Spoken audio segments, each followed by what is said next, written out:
ये NCERT polity का discussion है और आज का टॉपिक है संघ और राज्यों के मध्य संबंध। यह अध्याय 23 है। तो चलिए स्टार्ट करते हैं। देखिए, संघात्मक और परिसंघात्मक शासन व्यवस्था वाले देशों में संघ और राज्यों के मध्य शक्तियों और दायित्वों का विभाजन एक जटिल समस्या होती है, जबकि इंग्लैंड जैसे एकात्मक देशों में यह समस्या नहीं होती है। क्यों नहीं होती है?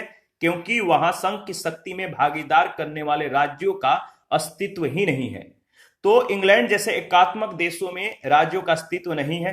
अमेरिका, स्विट्जरलैंड, कनाडा, ऑस्ट्रेलिया और भारत जैसे संघात्मक तथा परिसंघात्मक शासन व्यवस्था वाले देशों में केंद्र और राज्यों के बीच शक्तियों और दायित्वों का विभाजन ऐतिहासिक परिस्थितियों, भौगोलिक संपर्क, संचार व परिवहन की सुविधाएं, जनता की इच्छा और विभिन्न राज्यों की सामाजिक एवं राजनीतिक संरचना आदि अनेक कारकों पर निर्भर करता है।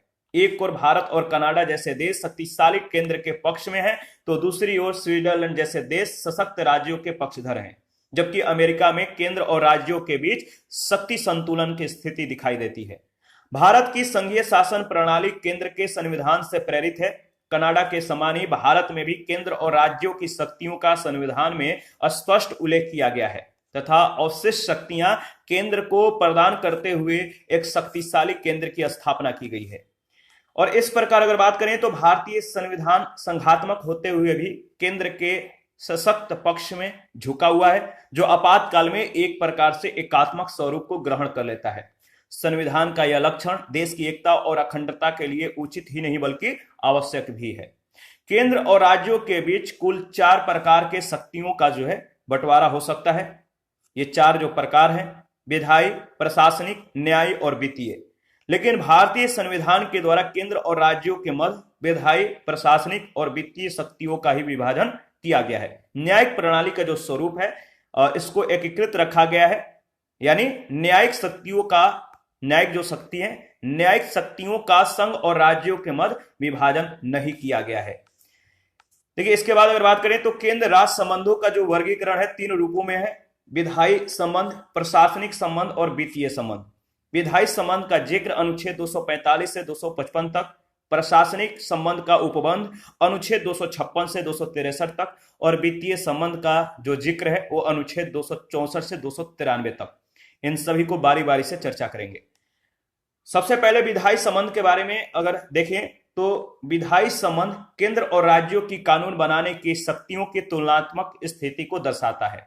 संविधान के भाग 11 में, याद रखिएगा, संविधान के जो भाग 11 है, 11 में अनुच्छेद 245 से 255 तक विधायी संबंधों का विस्तृत विवरण दिया गया है। अनुच्छेद 248 के अंतर्गत अगर बात करें, अनुच्छेद 248 के अंतर्गत तो अवशिष्ट विधायी शक्तियां केंद्र को प्रदान की गई है और इसके साथ ही अनुच्छेद 249, 250, अनुच्छेद 252, 253 के अंतर्गत विशेष परिस्थितियों में केंद्र को राज्य सूची के विषय पर कानून बनाने का व्यापक अधिकार है। विधायी शक्तियों का जो विभाजन है इसको देख लेते हैं। देखिए, विधायी शक्तियों का विभाजन 2 श्रेणियों में इसको विभाजित किया गया है। पहला है राज्य क्षेत्र के आधार पर और दूसरा विषयों के आधार पर। राज्य क्षेत्र के आधार पर अगर बात करें तो इसका जिक्र अनुच्छेद 245 में और विषय के आधार पर अगर बात करें तो इसका जिक्र अनुच्छेद 246 में किया गया है। राज्य क्षेत्रीय विस्तार के आधार पर शक्तियों का विभाजन। देखिए, राज्य क्षेत्रीय विस्तार का जो संबंध है वो इस बात से है कि केंद्र और राज्य की विधायिकाओं के द्वारा निर्मित कानून कितने भूभाग पर प्रभावी हो सकते हैं। अनुच्छेद 245 के विभिन्न उपबंधों में इसकी व्याख्या की गई है। अनुच्छेद 245(1) के अनुसार अगर बात करें तो संविधान के उपबंधों के अधीन रहते हुए संसद भारत के संपूर्ण राज्य क्षेत्र या उसके किसी भी भाग के लिए विधि निर्मित कर सकेगी तथा किसी राज्य का विधानमंडल उस राज्य के संपूर्ण क्षेत्र या उसके किसी भाग के लिए विधि निर्मित कर सकेगा। याद रखिएगा, देखिए, संसद समान परिस्थितियों में केंद्र सूची और समवर्ती सूची में शामिल विषयों पर ही कानून बना सकती है, सामान्य परिस्थितियों में, जबकि राज्य विधानमंडल राज्य सूची में शामिल विषयों पर, लेकिन राज्य विधानमंडल भी समवर्ती सूची के विषय पर कानून बना सकता है। लेकिन शर्त क्या है? शर्त यह है कि संसद ने पहले ही उस विषय पर कोई कानून इस आशय के साथ न निर्मित किया हो कि उसका जो कानून है पूरे देश में जो है परिवर्तनीय है। तो यानी अगर स्पष्ट शब्दों में अगर बात करें तो संसद ने इस मतलब कि अगर ऐसा कोई कानून मतलब कि नहीं बना रखा है, या उसमें ऐसा कोई जिक्र नहीं किया गया है कि उसका जो कानून है पूरे देश में जो है मतलब कि परिवर्तन नहीं किया जा सकता है। इस आशय से अगर पारित किया है तो इसमें जो केंद्र का मतलब कि कह सकते हैं कि जो अधिकार होगा वो सर्वश्रेष्ठ हो जाता है। तो इसके बाद जो है इस विषय पर राज्य विधानमंडल कोई कानून नहीं बना सकता है, क्योंकि केंद्र शक्तिशाली हो जाता है इन मामलों में। तो ये जो शर्त है इसको ध्यान रखिएगा। इसके बाद अगर बात करें तो देखिए, कोई भी राज्य विधानमंडल मूल अधिकारों को सीमित करने वाला कानून नहीं बना सकता है, क्योंकि संविधान के अनुच्छेद 13(2) में ऐसा करने का जो है ऐसे करने पर प्रतिबंध लगाया गया है। तो कोई भी राज्य विधानमंडल मूल अधिकार को सीमित करने वाला कानून नहीं बना सकता है, क्योंकि संविधान का जो अनुच्छेद 13(2) है वो ऐसा करने के लिए रोक लगाता है, ऐसा करने के लिए प्रतिबंध लगाता है। और अनुच्छेद 245(2) में कहा गया है कि संसद के द्वारा बनाई गई कोई विधि इस आधार पर जो है अविधि मान्य नहीं समझी जाएगी कि उसका राज्य क्षेत्रातीत परिवर्तन, एक्स्ट्रा टेरिटोरियल ऑपरेशन, तो राज्य क्षेत्रातीत परिवर्तन हुआ है। यानी संसद केवल भारत ही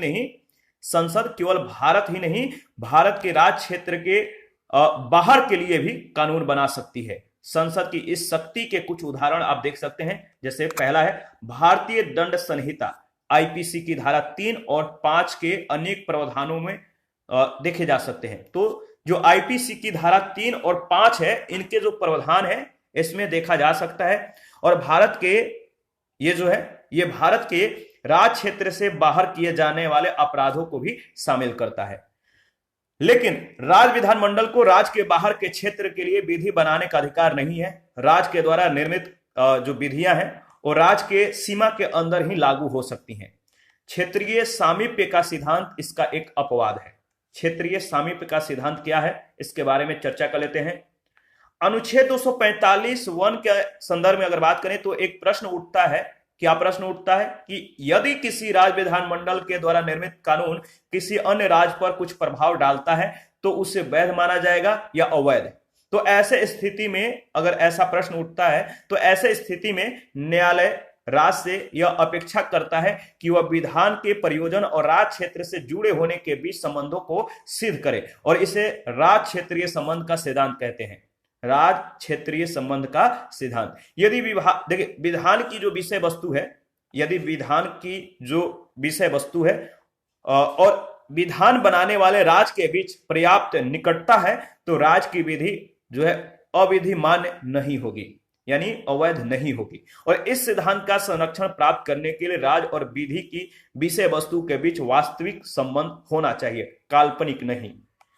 विषयों के दृष्टि से विधायी शक्तियां, ठीक है, legislative power as per subjects, विषयों के दृष्टि से विधायी शक्तियां जो है इनके बारे में चर्चा करेंगे। अनुच्छेद 246 और अनुच्छेद 248 में संसद और राज्य के विधानमंडलों की विधि निर्माण की शक्तियों के संदर्भ में विस्तार से जो है चर्चा की गई है। इस बात को ध्यान में रखिएगा। देखिए अगर बात करें तो अनुच्छेद 246 में 3 सूचियों का जिक्र किया गया, वर्णन किया गया है, जो संविधान की 7वीं अनुसूची में दी गई है। किस अनुसूची में? 7वीं अनुसूची में दी गई है। पहली सूची संघ सूची, और यानी संघ सूची मतलब यूनियन लिस्ट, केंद्र सूची, दूसरी राज्य सूची यानी स्टेट लिस्ट, और तीसरी समवर्ती सूची, कंकरेंट लिस्ट। याद रखिएगा, संघ सूची यानी केंद्र सूची, राज्य सूची और समवर्ती सूची। 7वीं अनुसूची में इस मतलब कि इन विषयों के बारे में, इन लिस्टों के बारे में जिक्र किया गया है। याद रखिएगा, इंपॉर्टेंट है, कई बार यहां से प्रश्न पूछे गए हैं। और केंद्र राज्यों के मध्य विषयों के संबंध में 3 सूची प्रणाली का सर्वप्रथम प्रयोग भारत शासन अधिनियम 1935 में किया गया था। याद रखिएगा, सूचियों का जो परिचय है इसके बारे में अगर देखें तो 7वीं अनुसूची में 3 सूचियां दी गई हैं, संघ या केंद्र सूची, राज्य सूची और समवर्ती सूची। 3 सूचियों का संक्षिप्त अगर परिचय देखें तो सबसे पहले यूनियन जो लिस्ट है इसके बारे में मतलब कि जिक्र करेंगे। संघ सूची, इसमें प्रायः वे विषय शामिल किए जाते हैं जिनका संबंध राष्ट्रीय महत्व के विषय से है, जिन पर कानून बनाने की जो शक्ति होती है वो केवल संसद को प्रदान की गई है। संघ सूची में मूलतः 97 जो है विषय हैं, यानी प्रविष्टियां शामिल हैं। संविधान लागू होने के बाद इसमें 5 बार संशोधन किया गया और वर्तमान में अगर बात करें तो इस सूची में कितने प्रविष्टियां शामिल हैं, तो 100 प्रविष्टियां शामिल हैं, यानी 100 सब्जेक्ट हैं। संघ सूची में किए गए जो संशोधन है और इसके बारे में देख लेते हैं। तो देखिए कब कब संशोधन किया गया इस बात को ध्यान में रखिएगा। छठे संविधान संशोधन 1956 के द्वारा प्रविष्टि संख्या 92 क जोड़ी गई और इसका जो विषय है 92 क का वह समाचार पत्रों से भिन्न वस्तुओं के अंतरराज्यीय क्रय और विक्रय पर कर। सातवें संविधान संशोधन 1956 के द्वारा प्रविष्टि संख्या 33 का लोप कर दिया गया और प्रविष्टि संख्या जो 33 है इसका जो विषय है केंद्र के उद्देश्यों के लिए संपत्ति का अधिग्रहण, इसे संघ सूची से हटाकर समवर्ती सूची में शामिल किया गया है। इसके बाद 42वें संविधान संशोधन 1976 के द्वारा प्रविष्टि संख्या 2 का जोड़ी गई और इसका जो संबंध है किसी राज्य में केंद्र के सशस्त्र बलों की नियुक्ति से। ठीक है, इसके बाद 46वें संविधान संशोधन 1982 के द्वारा प्रविष्टि संख्या 92 ख जोड़ी गई और 92 ख का संबंध अंतरराज्यीय व्यापार या वाणिज्य के दौरान होने वाले माल के पारेषण पर कर से है। 88वें संविधान संशोधन 2003 के द्वारा प्रविष्टि संख्या 92 ग जोड़ी गई और इसका संबंध सेवा कर से था। राज्य सूची के बारे में चर्चा कर लेते हैं। इसमें शामिल विषयों पर राज्य के विधानमंडलों को कानून बनाने की शक्ति प्राप्त है और साधारण स्थितियों में संसद जो है इस शक्ति का उल्लंघन नहीं कर सकती है। इस सूची में क्षेत्रीय अथवा स्थानीय महत्व के विषय शामिल है, जैसे लोक स्वास्थ्य, ठीक है, लोक व्यवस्था, स्वच्छता, पुलिस और स्थानीय शासन। राज्य सूची में मूलतः 66 प्रविष्टियां शामिल थी। बाद में 7वें संविधान संशोधन 1956 के द्वारा 36वीं प्रविष्टि को हटा दिया गया, जबकि 42वें संविधान संशोधन 1976 के द्वारा 4 प्रविष्टियों को प्रविष्टि संख्या 11, 19, 20 और 29 को हटा दिया गया और वर्तमान में इस सूची में संख्या के दृष्टि से कितने प्रविष्टियां शेष रह गया है, तो 61 याद रखिएगा। समवर्ती सूची के बारे में अगर बात करें तो इसे तीसरी सूची भी कहते हैं और इसमें शामिल विषयों पर राज्य के विधायिका और संसद दोनों को विधि निर्माण की शक्ति प्रदान की गई है। समवर्ती सूची में मूलतः 47 प्रविष्टियां थीं। बाद में 5 प्रविष्टियां 42वें संविधान संशोधन 1976 के माध्यम से जोड़ी गई और इस प्रकार वर्तमान में समवर्ती सूची के अंतर्गत कुल 52 प्रविष्टियां हैं, 52 विषय हैं। अनुच्छेद 246 के संबंध में अगर बात करें तो जो इसमें उपबंध किया गया है, इस उपबंध के आधार पर आर्टिकल 246 के उपबंधों के आधार पर निम्नलिखित निष्कर्ष निकाले जा सकते हैं। संसद को निष्कर्ष क्या है कि संसद को संघ सूची के विषय पर कानून बनाने का जो है अनन्य अधिकार दिया गया है, एक्सक्लूसिव अधिकार है। साधारण स्थितियों में राज्य विधानमंडल को राज्य सूची में शामिल विषय पर कानून बनाने की अनन्य शक्ति है। अपवाद की स्थिति में ही संसद जो है राज्य सूची के विषय पर कानून बना सकती है।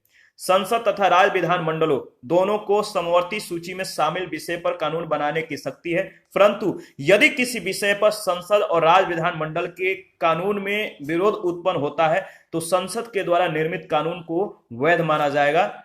ठीक है, और जहां तक संघ राज्य क्षेत्रों का प्रश्न है, यूनियन टेरिटरीज का प्रश्न है, संसद को यह अधिकार दिया गया है कि वह उनके संबंध में भी सभी विषयों पर कानून बना सकती है, चाहे वे राज्य सूची के ही क्यों न हो। अनुच्छेद 248 इसके बारे में अगर बात करें तो अवशिष्ट शक्तियों से संबंधित है, आर्टिकल 248, और इसके अनुसार ऐसे विषय जो समवर्ती सूची या राज्य सूची में वर्णित नहीं है उन पर विधि बनाने का जो अधिकार है केवल संसद को है। इस शक्ति के अंतर्गत उन विषयों पर कर अधिरोपण जो उन सूचियों में किसी में वर्णित नहीं है, इसका अधिकार भी संसद के पास है। संसद के पास शक्ति है कि यदि उसे राज्यों के कानूनों पर आपत्ति है तो वह स्वयं कानून का निर्माण कर सकती है और ऐसा सभी राज्यों पर लागू होगा। सर्वोच्च न्यायालय ने केंद्र और राज्यों के मध्य विभिन्न विधियों में विरोध होने पर जो है 2 मार्गदर्शक सिद्धांतों का सुझाव दिया है। पहला, अधिकृत क्षेत्र का सिद्धांत।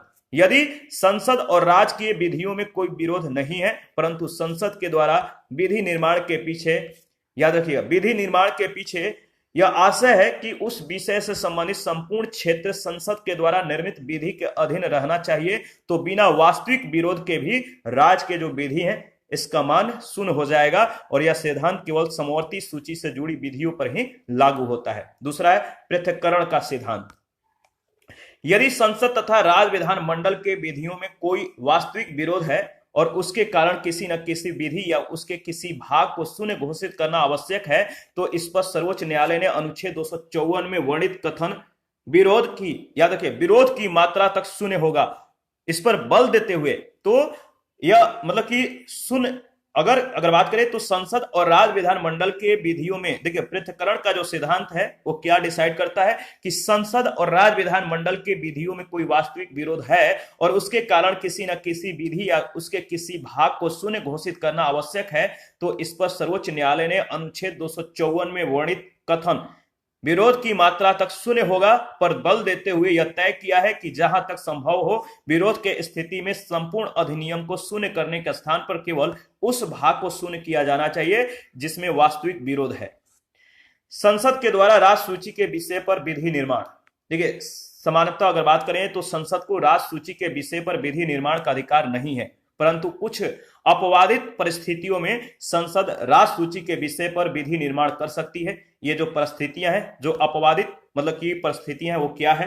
पहला, राज्यसभा के प्रस्ताव के आधार पर अगर बात करें, पहला जो मतलब की जो परिस्थिति है वो है राज्यसभा के प्रस्ताव के आधार पर संसद जो है राष्ट्र सूची के विषय पर कानून बना सकती है। तो संविधान के अंतर्गत अनुच्छेद 249 में एक विशेष व्यवस्था की गई है और इस अनुच्छेद के अनुसार अगर बात करें, यदि राज्यसभा उपस्थित और मत देने वाले सदस्यों के 2/3 बहुमत से यह संकल्प पारित करती है कि राष्ट्रीय हित में यह आवश्यक या समीचीन है कि संसद राष्ट्र सूची में शामिल किसी विषय पर विधि बनाए, तो संसद उस विषय पर संकल्प के प्रभावी रहने तक विधि बना सकेगी। राज्यसभा के द्वारा पारित ऐसा संकल्प 1 वर्ष से अधिक समय तक प्रभावी नहीं रहेगा, परंतु राज्यसभा जितनी बार चाहे उपयुक्त विधि से इस संकल्प को आगे बढ़ा सकेगी। प्रत्येक बार संकल्प का विस्तार 1 वर्ष के लिए होगा। कितने वर्ष के लिए? 1 वर्ष के लिए होगा और ऐसा संकल्प समाप्त होने के बाद संसद के द्वारा निर्मित विधि 6 महीनों की अवधि पूरी होने पर स्वतः समाप्त हो जाएगी। दूसरा, राष्ट्रीय आपात की उद्घोषणा के दौरान अनुच्छेद 250 में यह प्रावधान किया गया है कि जब देश में अनुच्छेद 352 के अंतर्गत राष्ट्रीय आपात की उद्घोषणा लागू हो, तब संसद को राष्ट्र सूची में शामिल विषयों पर भारत या उसके किसी भाग के लिए विधि निर्माण का अधिकार होगा। संसद के द्वारा निर्मित ऐसी विधियां आपात की उद्घोषणा के समाप्ति के 6 महीने की अवधि पूरी होने पर समाप्त हो जाएंगी, परंतु संसद को यह शक्ति अनुच्छेद 352 के अंतर्गत घोषित राष्ट्रीय आपात में ही प्राप्त होती है, अनुच्छेद 360 के अंतर्गत घोषित वित्तीय आपात में नहीं, याद रखिएगा। इसके बाद सातवीं अनुसूची के जो विषय हैं, जैसे यूनियन लिस्ट, स्टेट लिस्ट और कंकरेंट लिस्ट, इसके जो लिस्ट है इसके बारे में देख लेते हैं। प्रश्न पूछे जाते हैं कि संघ सूची से संबंधित कौन कौन से विषय हैं। 4 ऑप्शन होंगे, आपको चूज करना होता है, तो इस तरह से प्रश्न अक्सर पूछे जाते हैं। तो संघ सूची के जो विषय हैं इसके बारे में पहले देख लेते हैं। तो संघ सूची में प्रतिरक्षा, जो संघ सूची है इसमें जो आता है उसको ध्यान रखिएगा, प्रतिरक्षा से जुड़े मामले आते हैं। विदेशी मामले, नागरिकता, संचार, परमाणु ऊर्जा, युद्ध और शांति, खनिज, बीमा, इसके बाद प्रत्यर्पण, शेयर बाजार, अंतरराष्ट्रीय संधि और करार, रेलवे, डाक व तार, समुद्री व हवाई मार्ग, बंदरगाह, बैंक से संबंधित, विदेशी व्यापार, जनगणना, डाक बचत बैंक, इसके बाद स्टॉक एक्सचेंज, मुद्रा, विदेशी ऋण, रिजर्व बैंक, आयकर, कृषि से भिन्न आयकर, याद रखिएगा, सीमा शुल्क व निर्यात शुल्क, निगम कर, सेवा कर, लॉटरी और अवशिष्ट विषय आदि।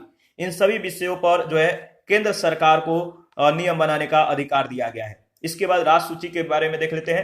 राष्ट्र सूची में जो विषय शामिल है वह है लोक व्यवस्था, पुलिस, रेल और ग्रामीण पुलिस सहित पुलिस, कारागार, भूमि, स्थानीय स्वशासन, प्रादेशिक लोक सेवा, लोक स्वास्थ्य, बाजार और मेले, सट्टा व जुआ, पशुपालन, सिंचाई, गैस, शराब, ठीक है। इसके बाद अगर बात करें तो मनोरंजन, भू राजस्व या लगान, विद्युत पर कर, पथ कर, टोल टैक्स और प्रति व्यक्ति पर कर, कृषि आय पर कर, कृषि भूमि पर संपदा शुल्क, कृषि भूमि के उत्तराधिकार पर कर, विलासिता के वस्तुओं पर कर आदि। इसके बाद अगर बात करें तो समवर्ती सूची पर अगर बात करें तो समवर्ती सूची जिसमें संसद यानी केंद्र और राज्य दोनों जो है इस विषय पर कानून बना सकते हैं और इसमें जो शामिल विषय है दंड विधि, प्रक्रिया विधि, शिक्षा, वन, विवाह व विवाह विच्छेद, कारखाने, मजदूर संघ, जनसंख्या नियंत्रण व परिवार नियोजन, न्याय प्रशासन, वृत्तियां, वाट माप यानी इसके अंतर्गत मानकों के नियत किया जाना शामिल नहीं है, याद रखिएगा। स्वच्छता और औषधालय, औद्योगिक विवाद, उत्तराधिकार, विद्युत, कीमत नियंत्रण, खाद्य पदार्थों और अन्य पदार्थों का अपमिश्रण, वन जीव जंतुओं का संरक्षण, विधि वृत्ति, चिकित्सा वृत्तियां, समाचार पत्र, पुस्तकें और मुद्रणालय, संपत्ति का अर्जन और अधिग्रहण, आर्थिक और सामाजिक योजनाएं, जन्म मरण पंजीकरण आदि, ये सभी विषय समवर्ती सूची के अंतर्गत आते हैं, ध्यान रखिएगा। अनुच्छेद 251 में यह प्रावधान किया गया है कि जब आपात की उद्घोषणा के कारण राज्य सूची के किसी विषय पर संसद के द्वारा निर्मित विधि लागू हो तो उस समय राज्य विधानमंडल को भी उस विषय पर विधि बनाने का अधिकार होगा, लेकिन राज्य की विधि उस मात्रा तक जो है अपरिवर्तनीय रहेगी जिस मात्रा तक वह संसद के द्वारा निर्मित विधि के विरोध में है। तो अगर संसद मतलब कि संसद और राज्य कोई कानून बनाते हैं, आर्टिकल 251 में जो है जिक्र किया गया है कि आपात के उद्घोषणा के कारण राज्य सूची किसी विषय पर संसद के द्वारा निर्मित विधि लागू हो तो उस राज्य विधानमंडल का जो विषय है उस पर विधि बनाने का जो अधिकार है वो राज्य के विधि, जो राज्य का विधि बनाया गया उस विधि का मात्रा जो है उस मात्रा तक अपरिवर्तनीय रहेगी जिस मात्रा तक वह संसद के द्वारा निर्मित विधि के विरोध में है। इसके बाद राज्यों के सहमति या उनके विरोध पर अगर बात करें तो अनुच्छेद 252 में कहा गया है, अगर राज्यों की सहमति या उनके विरोध पर अगर बात आती है तो आर्टिकल 252 में प्रावधान है कि यदि 2 या 2 से अधिक राज्यों के विधानमंडल संकल्प पारित करके संसद से अनुरोध करते हैं तो संसद राज्य सूची के किसी विषय पर कानून बना सकेगी और ऐसे अधिनियम का संशोधन या निरसन संसद के द्वारा ही किया जा सकेगा। इसके साथ ही यह भी प्रावधान किया गया है कि यदि कोई अन्य राज्य इस कानून को अपनाना चाहे तो वह अपने विधानमंडल में इस आशय का संकल्प पारित करके उसे स्वीकार कर सकता है। उपयुक्त प्रावधान के आधार पर अगर बात करें तो संसद ने निम्नलिखित कानून बनाए हैं: वन जीव संरक्षण अधिनियम 1972, जल प्रदूषण नियंत्रण एवं निवारण अधिनियम 1974 और मानव अंग प्रतिरोपण अधिनियम 1994 आदि। अंतर्राष्ट्रीय समझौतों को लागू करने के संदर्भ में अगर बात करें तो अनुच्छेद 253 में संसद को यह विशेष शक्ति दी गई है कि वह भारत सरकार के द्वारा किसी अन्य देश के साथ की गई संधि, करार, अभिसमय या किसी अंतर्राष्ट्रीय सम्मेलन, संगठन आदि में किए गए किसी निर्णय को लागू करने के लिए विधि पारित कर सकती है और ऐसे विधि भारत के संपूर्ण राज्य क्षेत्र या उसके किसी भाग के लिए हो सकती है। इस प्रकार पारित की गई विधियों को किसी राज्य का विधानमंडल इस आधार पर चुनौती नहीं दे सकता है कि ऐसा विधि से उसकी शक्तियों में कमी आई है। संसद ने इस शक्ति का प्रयोग करते हुए अनेक अधिनियम पारित किए जैसे संयुक्त राष्ट्र अधिनियम 1947 और जिनेवा अधिसमय अधिनियम 1960 आदि। इसके बाद राष्ट्रपति शासन के दौरान अगर बात करें तो अनुच्छेद 356 के अंतर्गत किसी राज्य में राष्ट्रपति शासन या राज्य आपातकाल की उद्घोषणा के दौरान राज्य के विधानमंडल की जो शक्तियां कुछ समय के लिए केंद्र को प्राप्त हो जाती है और अनुच्छेद 357 में यह स्पष्ट कर दिया गया है कि राष्ट्रपति शासन के दौरान राज्य के विधानमंडल की जो शक्तियां हैं वो संसद के द्वारा या संसद के प्राधिकार के अधीन प्रयोग की जाएंगी। राष्ट्रीय महत्व की संस्थाओं, राष्ट्रीय महत्व की संस्थाएं हैं, इन संस्थाओं के संबंध में अगर बात करें तो यह शक्ति संसद को संघ सूची की प्रविष्टि संख्या 62 और 63 में जो है इन प्रविष्टि संख्या 62-63 से प्राप्त होती है कि इसके अनुसार यदि संसद विधि के द्वारा किसी संस्था को राष्ट्रीय महत्व की संस्था घोषित कर देती है तो वह उस संस्था से संबंधित सभी विषयों पर विधि बनाने के लिए अधिकृत हो जाती है, याद रखिएगा। इसके बाद प्रशासनिक संबंध के बारे में चर्चा कर लेते हैं। देखिए, संघात्मक शासन प्रणाली में संघ तथा राज्यों के मध्य प्रशासनिक संबंधों का समायोजन करना एक जटिल समस्या है। भारतीय संविधान में अनुच्छेद 256 से 263 तक संघ और राज्यों के प्रशासनिक संबंधों का जिक्र किया गया जिन्हें अग्रलिखित वर्गों में विभाजित किया जा सकता है। तो अग्रलिखित वर्गों में जो है इसको विभाजित किया जा सकता है।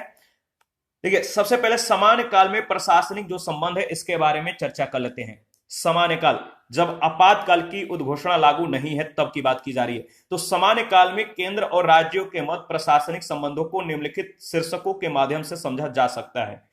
पहला जो शीर्षक है, जैसे कार्यकारी शक्तियों का सामान्य बंटवारा। देखिए, केंद्र और राज्यों की कार्यकारी शक्तियां उनकी विधायी शक्तियों से अंतर संबंधित, इंटर रिलेटेड है। यानी जिन विषयों पर विधि बनाने की शक्ति संसद के पास है, उन पर प्रशासन करने की शक्ति केंद्र के पास है, और जिन विषयों पर राज्यों के विधानमंडल विधि बनाते हैं, उन पर राज्य सरकारें प्रशासन के लिए उत्तरदायी होती है। परंतु समवर्ती सूची के विषयों पर सामान्यतः राज्य सरकारें प्रशासन करती हैं। दूसरा, राज्यों को निर्देश देने की केंद्र की शक्तियां। केंद्र सरकार को संविधान के अनेक उपबंधों में यह शक्ति दी गई है कि वह उपयुक्त प्रशासन के संबंध में राज्य सरकारों को निर्देश दे सके। ऐसे प्रमुख उपबंध निम्नलिखित हैं। पहला, अनुच्छेद 256 के तहत अगर बात करें तो राज्य की कार्यपालिका शक्ति का प्रयोग इस प्रकार किया जाएगा जिसे संसद के द्वारा बनाई गई विधियों का अनुपालन सुनिश्चित हो। संघ अपनी कार्यपालिका शक्ति का प्रयोग जो है ऐसे निर्देश देने में कर सकेगा जो भारत सरकार को आवश्यक प्रतीत होते हो। इसके बाद दूसरा, अनुच्छेद 257 है। अनुच्छेद 257 के अनुसार अगर बात करें तो प्रत्येक राज्य की कार्यपालिका शक्ति का प्रयोग इस प्रकार किया जाएगा कि उसके राज्य क्षेत्र में केंद्र सरकार को अपनी कार्यपालिका शक्ति के प्रयोग में कोई बाधा न हो। साथ ही केंद्र को यह शक्ति भी दी गई है कि वह इस संबंध में राज्यों को निर्देश दे सके, और इस प्रकार के निर्देश कुछ विशेष महत्व के विषयों के संबंध में दिए जा सकते हैं जो निम्नलिखित हैं। पहला, राष्ट्रीय अथवा सैनिक महत्व के संचार साधनों के निर्माण और रख रखाव के संबंध में। दूसरा, अंतर्राज्यीय रेल परिचालन तथा उसकी परिसंपत्तियों की रक्षा के संबंध में। यदि केंद्र सरकार अनुच्छेद 257 के अंतर्गत राज्य सरकार को कोई निर्देश देती है और उनके अनुपालन में राज्य को अतिरिक्त धनराशि व्यय करनी पड़ती है, तो उस अतिरिक्त धनराशि का भुगतान केंद्र के द्वारा किया जाएगा। यह राशि दोनों सरकारों की आपसी सहमति से निर्धारित की जाएगी, और यदि सहमति नहीं बन पाती है तो भारत के मुख्य न्यायाधीश के द्वारा नियुक्त मध्यस्थ के द्वारा जो है राशि का निर्धारण किया जाएगा। तीसरा, कृत्यों का आदान प्रदान। अनुच्छेद 258 के अंतर्गत अगर बात करें तो केंद्र और राज्यों को यह शक्ति दी गई है कि वे निश्चित सीमाओं के भीतर जो है अपने कुछ कार्यों को एक दूसरे को सौंप सकते हैं, और इस अनुच्छेद के विभिन्न खंड जो विभिन्न खंड हैं, इन खंडों में दिए गए उपबंध जो निम्नलिखित है आप देख सकते हैं। अनुच्छेद 258(1) के अंतर्गत, आर्टिकल 258(1) के अंतर्गत राष्ट्रपति किसी राज्य सरकार के सहमति से उस सरकार या उसके अधिकारियों को केंद्र की कार्यपालिका शक्ति में शामिल विषय से संबंधित शक्तियां और कार्य सौंप सकता है। अनुच्छेद 282(2) के अंतर्गत अगर बात करें तो संसद अपने किसी विधि के अंतर्गत किसी राज्य सरकार या उसके अधिकारियों को ऐसी शक्तियां और कार्य सौंप सकती है जो वह उचित समझे, चाहे वे कार्य राज्य विधानमंडल के शक्तियों से परे हो। यदि केंद्र सरकार अनुच्छेद 258 के किसी उपबंध के आधार पर राज्य सरकार को कोई निर्देश देती है, तो राज्य सरकार के द्वारा उन कार्यों के निर्वाह में किए गए अतिरिक्त व्यय का भुगतान केंद्र सरकार करेगी। और इसके बाद ऑल इंडिया सर्विस के बारे में चर्चा कर लेते हैं। अखिल भारतीय सेवाएं।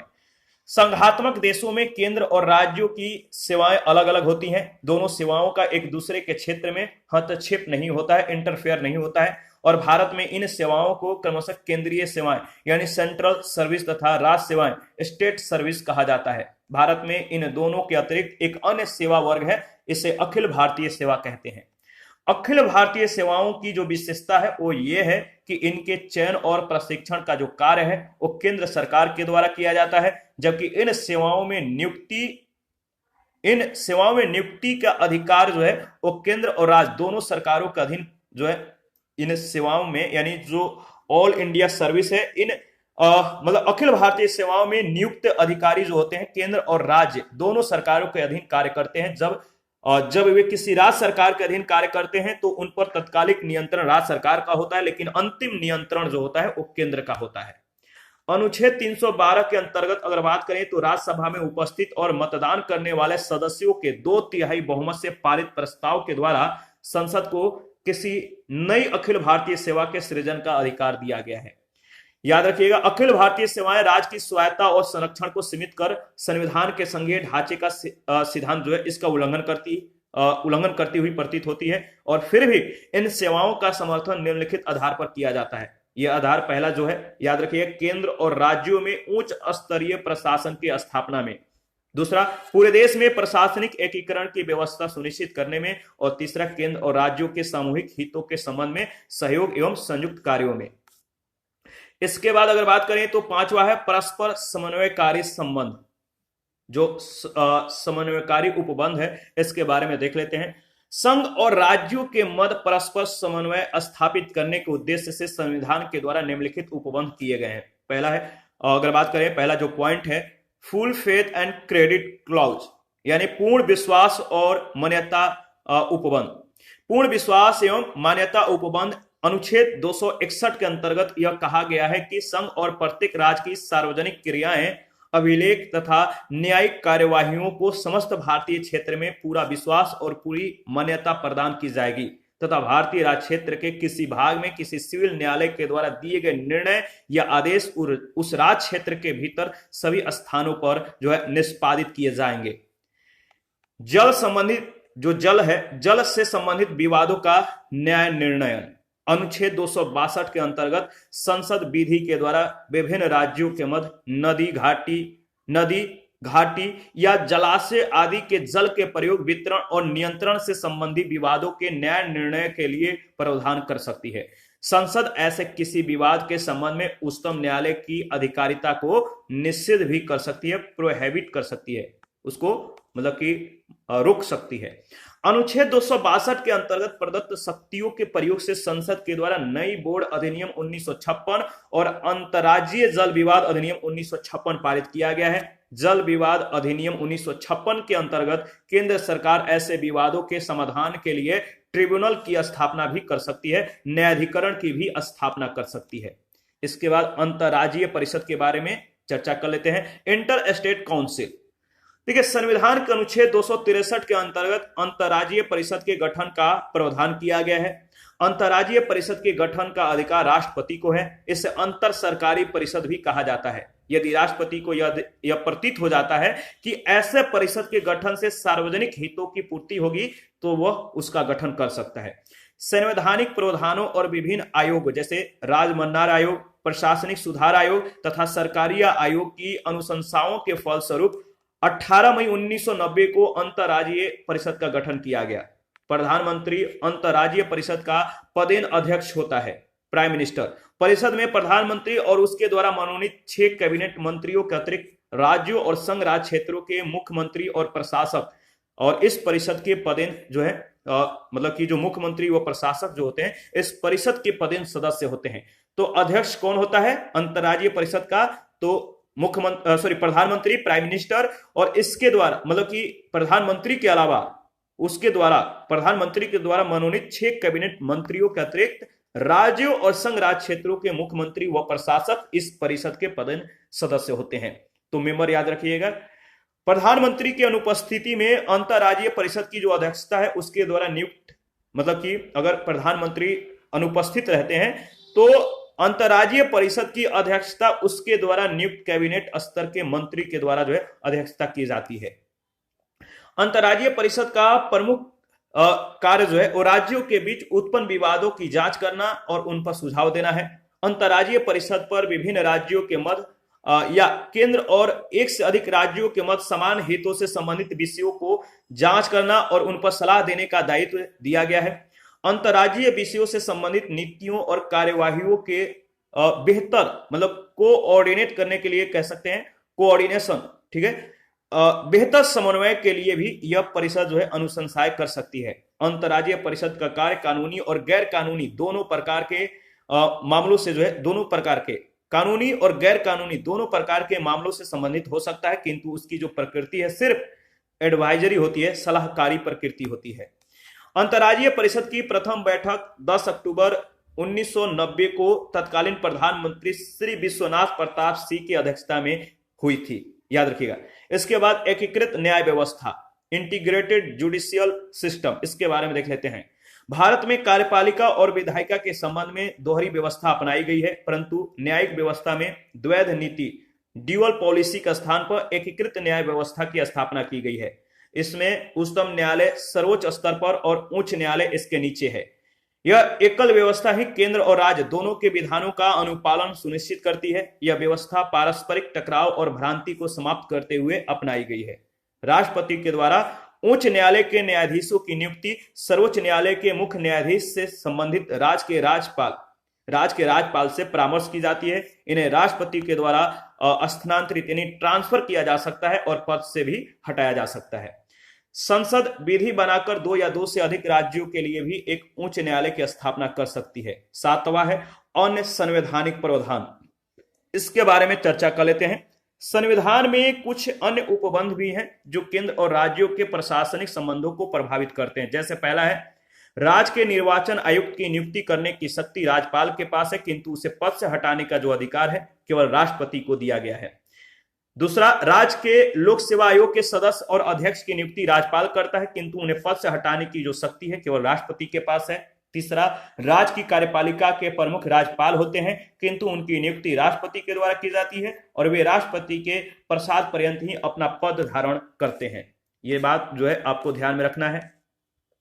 8वां है संविधानेतर प्रावधान। संविधानेतर केंद्र और राज्यों के प्रशासनिक संबंधों को प्रभावित करने वाले अनेक कारक ऐसे हैं जो संविधान में वर्णित नहीं है। जैसे में अनेक सलाहकारी निकाय जैसे नीति आयोग, राष्ट्रीय विकास परिषद, राष्ट्रीय एकता परिषद, विश्वविद्यालय अनुदान आयोग, केंद्रीय स्वास्थ्य परिषद, क्षेत्रीय परिषद और केंद्र तथा राज्य के मध्य समन्वय बढ़ाने का प्रयास करते हैं। तो ये सभी मतलब कि अगर बात करें तो केंद्र और राज्यों के प्रशासनिक संबंधों को प्रभावित करने वाले अनेक कारक हैं और ये ऐसे कारक हैं जो संविधान में वर्णित नहीं है। इसके अतिरिक्त कई ऐसे सम्मेलन भी होते हैं जो केंद्र और राज्यों के कार्य में सामंजस्य बढ़ाने के लिए आयोजित किए जाते हैं। इन सभी में अध्यक्षता केंद्र के प्रतिनिधि के द्वारा की जाती है। याद काल में जो प्रशासनिक संबंध है इसके बारे में चर्चा करेंगे। तो देखिए, राष्ट्रीय आपातकाल यानी अनुच्छेद 352 का जो संबंध है वह है राष्ट्रीय आपातकाल से। राष्ट्रीय आपातकाल के समय केंद्र को यह अधिकार प्राप्त हो जाता है कि वह किसी भी विषय पर राज्यों को निर्देश दे सकता है और इस स्थिति में राज्य विधानमंडल पूर्णतः केंद्र के नियंत्रण के अधीन हो जाते हैं, यद्यपि उन्हें निलंबित नहीं किया जाता है। जब राज्य में राष्ट्रपति शासन यानी राष्ट्रपति शासन जो है ये अनुच्छेद 356 के अंतर्गत है। तो राष्ट्रपति शासन का संबंध किस आर्टिकल से है? अनुच्छेद 356 से, याद रखिएगा। और जब राज्य में राष्ट्रपति शासन लागू किया जाता है तो राज्य के कार्यकारी विषयों के संबंध में राष्ट्रपति स्वयं निर्देश दे सकता है और इस स्थिति में राज्यपाल या अन्य कार्यकारी प्राधिकारी की समस्त शक्तियां यानी जो राज्यपाल या अन्य कार्यकारी की जो समस्त शक्तियां होती हैं वो राष्ट्रपति के द्वारा ग्रहण की जा सकती हैं। और अनुच्छेद 360 का जो संबंध है आर्टिकल 360 का वो है वित्तीय आपातकाल से। तो वित्तीय आपातकाल की स्थिति में केंद्र वित्तीय परिसंपत्तियों के अधिग्रहण के लिए राज्यों को निर्देशित कर सकता है तथा राष्ट्रपति राज्य में कार्यरत सरकारी कर्मचारियों और उच्च न्यायालय के न्यायाधीशों के वेतन में कटौती करने का आदेश दे सकते हैं। इसके बाद फाइनेंशियल रिलेशन के बारे में, वित्तीय संबंध के बारे में चर्चा कर लेते हैं। संघ और राज्यों के वित्तीय संबंधों के संबंध में संविधान के भाग 12 के अंतर्गत अनुच्छेद 268 से 293 में व्यापक वर्णन किया गया है, जिसका मूल आधार भारत शासन अधिनियम 1935 है। भारतीय संविधान में केंद्र और राज्यों की जो वित्तीय हिस्सेदारी है इसको स्थायी रूप से निर्धारित नहीं किया गया है, बल्कि प्रत्येक 5 वर्षों के पश्चात राष्ट्रपति के द्वारा वित्त आयोग का गठन किया जाता है, जो अगले 5 वर्षों के लिए केंद्र तथा राज्यों के मध्य राजस्व के वितरण के विषय में सुझाव देता है। भारत में संघ तथा राज्यों के मध्य वित्तीय संबंधों को निम्नलिखित आधारों में जो है विभाजित किया जा सकता है। ये जो आधार है, पहला संघ तथा राज्यों के मध्य कराधान शक्तियों का विभाजन, दूसरा संघ और राज्यों के बीच राजस्व का वितरण, तीसरा गैर कर राजस्व का वितरण। इसके बाद संघ तथा राज्यों के मध्य कराधान शक्तियों का जो विभाजन है इसके बारे में चर्चा कर लेते हैं। अनुच्छेद 265 में वर्णित है कि विधि के प्राधिकार के बिना कोई कर अधिरोपित या संग्रहित नहीं किया जाएगा, यानी केवल कार्यपालिका के आदेश से ही कोई कर अधिरोपित नहीं किया जा सकता, बल्कि विधायिका यानी संसद अथवा विधान मंडल के द्वारा पारित किसी अधिनियम के द्वारा ही लगाया जा सकता है। नोट में याद रखिएगा, इंपॉर्टेंट है, जो आर्टिकल 265 है, जो अनुच्छेद 265 है, इसमें जो प्रतिषेध किया गया है वह करों के लिए है। शुल्क तथा अर्थदंड आदि इसके अंतर्गत जो है नहीं आते हैं। और संविधान में यह स्वीकार किया गया है कि कर और शुल्क एक दूसरे से अलग है। कर सामान्य व्यय भार का अंग है, वह लोक प्रयोजन के लिए वह लोक प्रयोजन के लिए अगर बात करें तो अधिरोपित किया जाता है, जबकि शुल्क का जो संबंध है वे निर्दिष्ट उद्देश्यों से होता है। 7वीं अनुसूची की संघ सूची, राजसूची और समवर्ती सूची के विषयों में कर से संबंधित विषय भी शामिल है और इन करों का सामान्य परिचय देख लेते हैं। संघ सूची के जो कर हैं, संघ सूची में ऐसे 15 विषय दिए गए हैं जिन पर संसद विधि बना सकती है, और राज सूची के जो कर हैं, राज सूची में 20 विषय सम्मिलित हैं जिन पर कर लगाने का अधिकार राज्य विधानमंडल को है। लेकिन इस सूची में केंद्र की अपेक्षा अधिक विषय जो शामिल हैं, इसमें होने वाली जो आय है उस संघ सूची में उल्लेखित करों से बहुत कम होती है। इसीलिए कुछ राज्य जो होते हैं वो पूर्णतः या आंशिक रूप से केंद्रीय अनुदानों पर आश्रित हैं। इस बात को ध्यान में रखिएगा। सबसे पहले संघीय कर के बारे में हम लोग चर्चा कर लेते हैं। तो पहला जो है आयकर, कृषि आय को छोड़कर सीमा शुल्क, निर्यात शुल्क सहित तंबाकू और अन्य वस्तुओं पर उत्पाद शुल्क यानी अल्कोहलिक पेय पदार्थों, अफीम, गांजा, मादक औषधि तथा मादक पदार्थों को छोड़कर निगम कर, व्यक्तियों तथा कंपनियों की संपत्तियों के पूंजी पर कर, कृषि भूमि को छोड़कर संपदा शुल्क, कृषि भूमि से भिन्न संपत्ति पर, संपत्ति के उत्तराधिकार पर शुल्क, कृषि भूमि को छोड़कर रेल, समुद्र या वायु मार्ग के द्वारा ले जाए जाने वाले वस्तुओं और यात्रियों पर सीमा कर तथा रेल भाड़ों और माल भाड़ों पर कर, स्टॉक एक्सचेंज तथा वायदा बाजार के सन व्यवहारों पर स्टाम्प शुल्क से भिन्न कर, स्टाम्प शुल्क, समाचार पत्रों के क्रय विक्रय तथा उसमें प्रकाशित विज्ञापनों पर कर, समाचार पत्रों से भिन्न वस्तुओं के क्रय विक्रय पर कर और माल के पारेषण पर कर, अंतरराज्यीय व्यापार के दौरान और सेवाओं पर कर,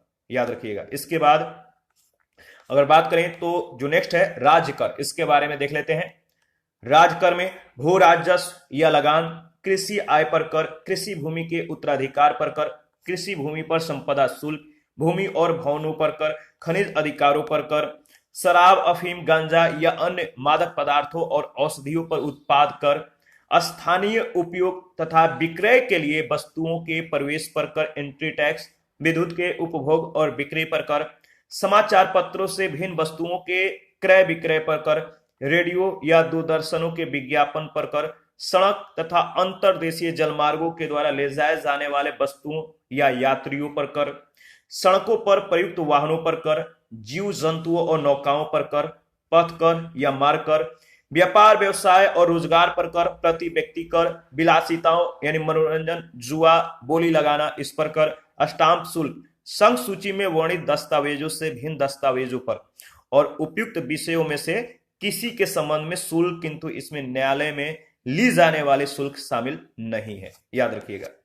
इसके बाद यदि राज्य चाहे तो यह अधिकार केंद्र सरकार को हस्तांतरित मतलब कि किया जा सकता है। तो राज्य चाहे तो यह अधिकार जो है केंद्र सरकार को हस्तांतरित कर सकता है। तो इसके बारे में देख लेते हैं। देखिए तीसरा जो है समवर्ती सूची के जो कर हैं, समवर्ती सूची में करों से संबंधित 3 प्रविष्टियां हैं जो इस प्रकार है। पहला है मशीनी वाहनों पर कर, दूसरा न्यायिक स्टाम्पों से भिन्न स्टाम्प शुल्क पर तथा उपयुक्त विषयों से संबंधित शुल्क, किंतु इनमें किसी न्यायालय में ली जाने वाली शुल्क शामिल नहीं है। चौथा है अवशिष्ट शक्तियां। हमारे संविधान में अवशिष्ट शक्तियां संसद को प्रदान की गई है और यह शक्ति करों के अधिरोपण से संबंधित विषय पर भी लागू होती है।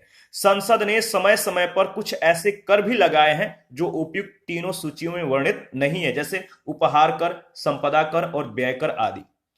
और राज्यों की कराधान शक्ति पर जो नियंत्रण है इसके बारे में चर्चा कर लेते हैं। याद रखिएगा, राज्यों को राज्य सूची के विषय पर विधि निर्माण की शक्ति प्रदान करने के बाद भी संविधान राज्यों पर कुछ नियंत्रण लगाता है।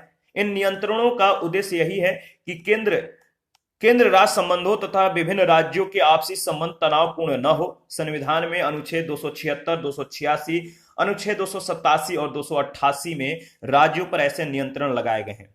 अनुच्छेद 276 जो है इसके बारे में देख लेते हैं। देखिए आर्टिकल 276 इसके अनुसार किसी राज्य का विधानमंडल राज्य सूची में दी गई शक्तियों के आधार पर करों से संबंधित कोई विधि उस राज्य के किसी नगरपालिका, जिला बोर्ड, स्थानीय बोर्ड या अन्य प्राधिकारी के लाभ के लिए जो वृत्तियों, व्यापारों और आजीविकाओं या नियोजन के संबंध में है, इस आधार पर अविधि मान्य नहीं होगी कि वह संघ सूची में वर्णित आयकर से जो है वो संबंधित है। यह विधि तभी वैध होगी जब किसी एक व्यक्ति पर ऐसे सभी करों का दायित्व एक वर्ष में 2500 रुपए से अधिक नहीं होगा।